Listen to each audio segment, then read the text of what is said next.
Hello, Henry from Belgium here. Today, I'm bringing you a charming classic from the late 1990s. A set that truly deserves a spot in any Lego Town layout. I'm talking about set 6566, Bank, released back in 1997 under the town theme, specifically the city sub-theme. This compact yet delightful set contains 96 pieces, including 2 standout minifigures. The theme of these types of sets is also often described as Town Junior, an unofficial sub-theme of Town that was introduced in 1997. These sets were designed with younger builders in mind, featuring simplified designs and straightforward construction techniques. Many of the classic Town concepts, like police stations and fire brigades, were absorbed into Town Junior. The sub-theme was short-lived, eventually giving way to City Center in 1999.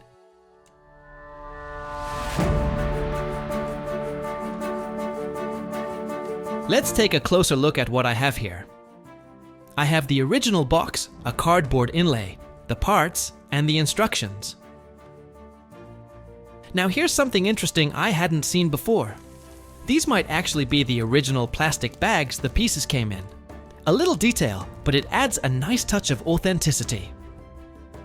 The set came in a compact box, typical for that smaller Town Junior releases of the era. On the front, you'll find an image of the bank and car, set against a bright blue background that contains apartment buildings. It feels a bit like a comic strip to me. Up in the left corner, the classic Lego logo, and in the right one, the recommended age range, 5 to 10 years. Of course, we all know those age ranges were mostly there to reassure parents. Lego has always been, and still is for everyone, no matter your age. The box offers a few alternative builds, though they're pretty minimal. Still, with a little creativity, I'm sure you could whip up something entirely different from these parts. One thing that pleasantly surprised me is the cardboard inlay inside the box. It's plain brown with little fanfare, but it's always helpful to keep everything neatly organized. This set comes with 2 separate instruction manuals. One for the bank building, and another for the armored car. Open them up and you're greeted by the familiar step-by-step illustrations on a neutral blue background. Personally, I really appreciate the simplicity.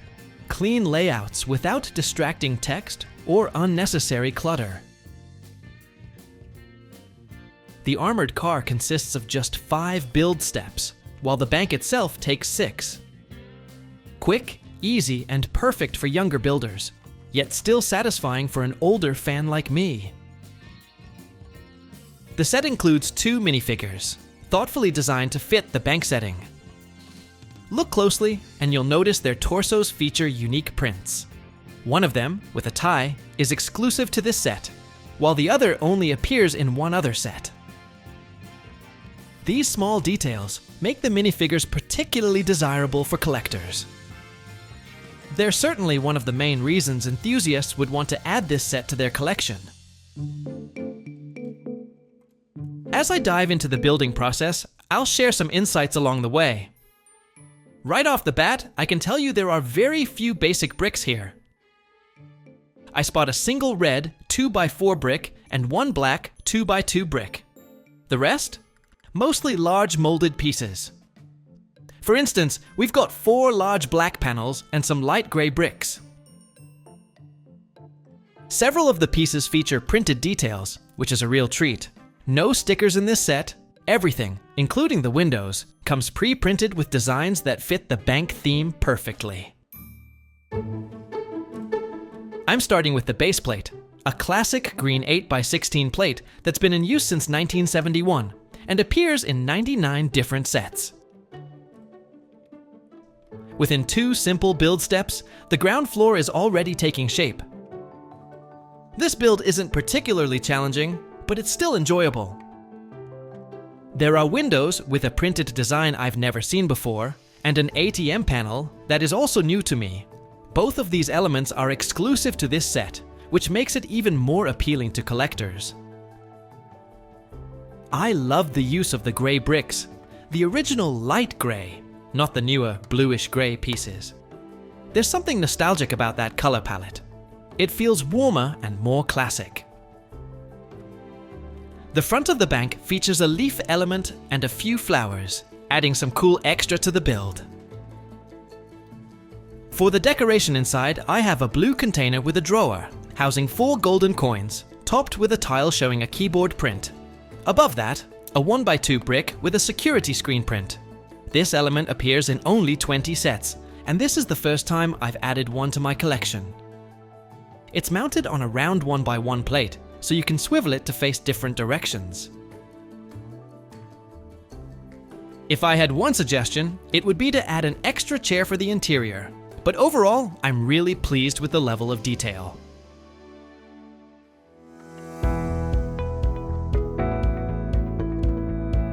The second floor comes together quickly. 2 windows, 2 black panels, and 2 light grey bricks form the structure. On the rooftop, we've got 4 slope bricks, an antenna, and a rotating security camera. This ties in nicely with the TV monitor downstairs. You can imagine a guard keeping watch over the premises. There's also a printed slope brick, a design I've seen before, though it's rarer than the security screen brick. This slope brick appears in only 14 different sets, which makes it a nice addition. I think it turned out really great. It wasn't the most challenging build, but there's plenty going on to keep it fun and interesting for a collector. I'm also loving the colors. They work so well with the right decorations. Maybe I would have added a coffee maker or a little coffee cup on the second floor, and the chair might have been a swivel chair.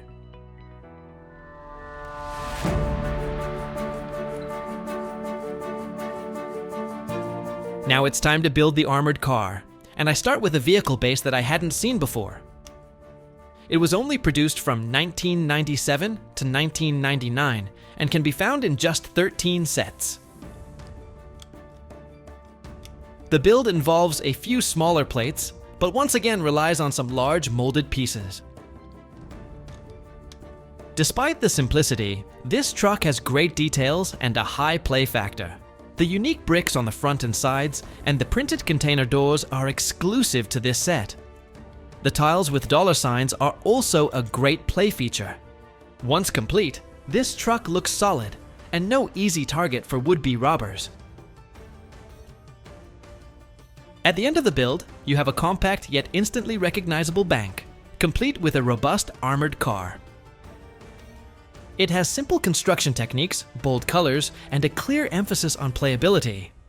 While it may appear a little simpler compared to pre-1996 Lego designs, that simplicity gives it a certain charm and accessibility. For collectors, it's all about the unique minifigures and the exclusive printed pieces, not to mention its nostalgic and historical value. Feel free to comment below this video, and don't forget to subscribe, it's free. Thank you for watching, and I'll see you in the next video.